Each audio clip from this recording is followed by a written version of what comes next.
ચોમાસાની શરૂઆત થતાની સાથે જ વડોદરા શહેરના મોટાભાગના વિસ્તારોમાં ભૂવા પડવાની શરૂઆત થઈ ગઈ છે। ગઈકાલે સુભાનપુરા વિસ્તારમાં 6 જેટલા ભૂવા પડ્યા હતા।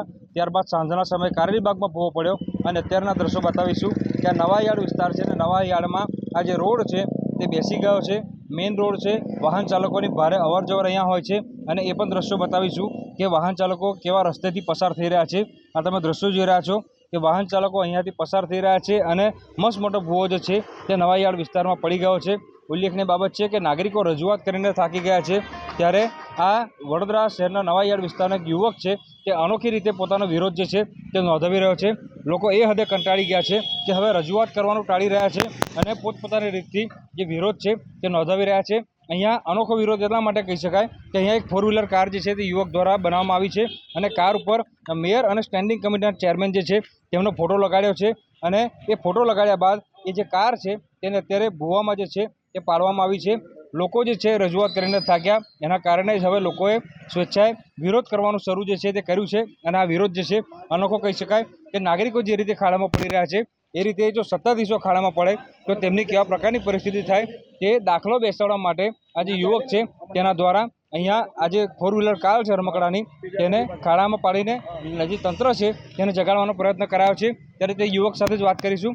શું કહેશો, રજૂઆત કરીને થાકી ગયા, આખરે રમકડાની गाड़ी भुआ पाड़वी पड़ी, मेयर और चेयरमैन फोटो लगाया है। ये बड़ौदा शहर स्मार्ट सिटी की बात करते हैं। यहाँ पे बड़ौदा शहर के अंदर स्मार्ट सिटी है नहीं है। जब बारिश की सीजन आती है तो जगह जगह खड्डे निकलते हैं, क्योंकि जो अधिकारी काम करते हैं वो भी ढंग से काम करते नहीं, सब भ्रष्टाचार करते हैं, सब घोटाला करते हैं। यहाँ पे सब अपना अपना रोटी सेकते हैं। और आज मैंने इतना बड़ा खड्डा पड़ा, स्कूल गाड़ी बहने आती है उससे पहले मैंने ये देख लिया खड्डा, तो मैंने यहाँ पे जाके खड़ा हुआ, किसी को आगे पीछे गाड़ी में देखभाल कर रहा हूँ खड्डे की। और अभी भी कोई अधिकारी आया नहीं है खड्डे को देखने के लिए। आज हमने आंखें खोलने के लिए, जो हमारे बड़ौदा शहर के मेयर है, जो चेयरमैन है, आज उनकी आंखें खोलने के लिए आज गाड़ी पे उनके 4 व्हीलर में उनका फोटो लगा के खड्डे में गाड़ी गिराई है।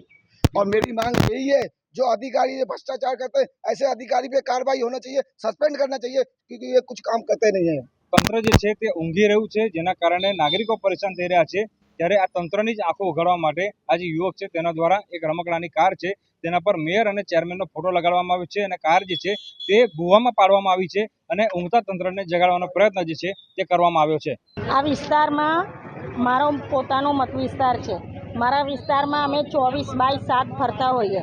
તમામ જગ્યાનું શું થયું છે અમને ખબર હોય। કાલે રાત્રે જ અમે ચરી બેસી ગઈ છે એના ફોટા પણ મારા અધિકારી કાર્યપાલક ઇજનેરને મોકલ્યા છે અને હમણાં જ આ કામગીરી કરી છે, વરસાદી ડ્રેનેજ લાઈન નાખી અન્નપૂર્ણા નગરવાળી, એમાં આ કામગીરી કરી છે। મેં કીધું કે ત્યાં ચરી બેસી ગઈ છે, પણ સવારે 8 વાગે જો કામગીરી કરવા માણસ આવી ગયો હોય, મારો કહેવાનો મતલબ એ છે કે સવારે 8 સાડા 8 જો માણસ કામગીરી કરવા આવ્યા હોય તો આવી રીતે સામાજિક કાર્યકરોને કોઈ પણ આવી રીતે તક ના મળે, બરાબર છે। પણ જો તમે આજે 11-12 વાગ્યા છે છતાં પણ 11:30 થયા છતાં પણ આ કામગીરી કરવા આવ્યા ના હોય, ત્યારે કોઈ પણ વ્યક્તિ છે એ પણ પબ્લિકના જ ઇસ્યુ લઈને ફરે છે। અમે કોઈનો વિરોધ નથી કરતા, પણ એટલીસ્ટ એમને તમે એવું પૂછો કે કોર્પોરેટરને તમે પૂછ્યું છે, કોર્પોરેટરને તમે કીધું છે કે ભાઈ આ વાતની તમને જાણ છે? મને તો જાણ છે, મને રાતની જાણ છે, મેં રાતના મેસેજ મૂક્યા છે।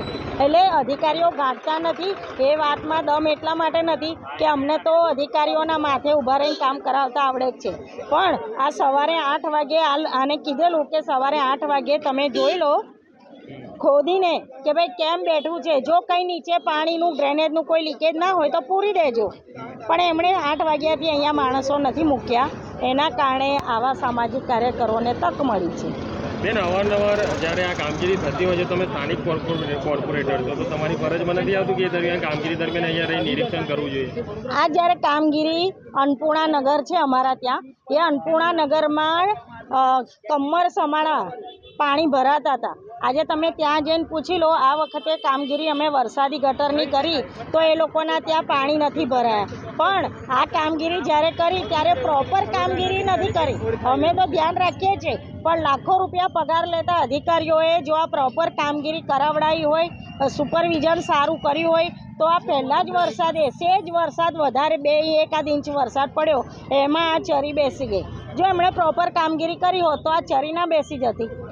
અને આ લોકોને નાગરિકોને અત્યારે કોર્નરમાં છે, કોઈ પણ અકસ્માત થાય તો જવાબદાર કોર્પોરેશન જ બને છે।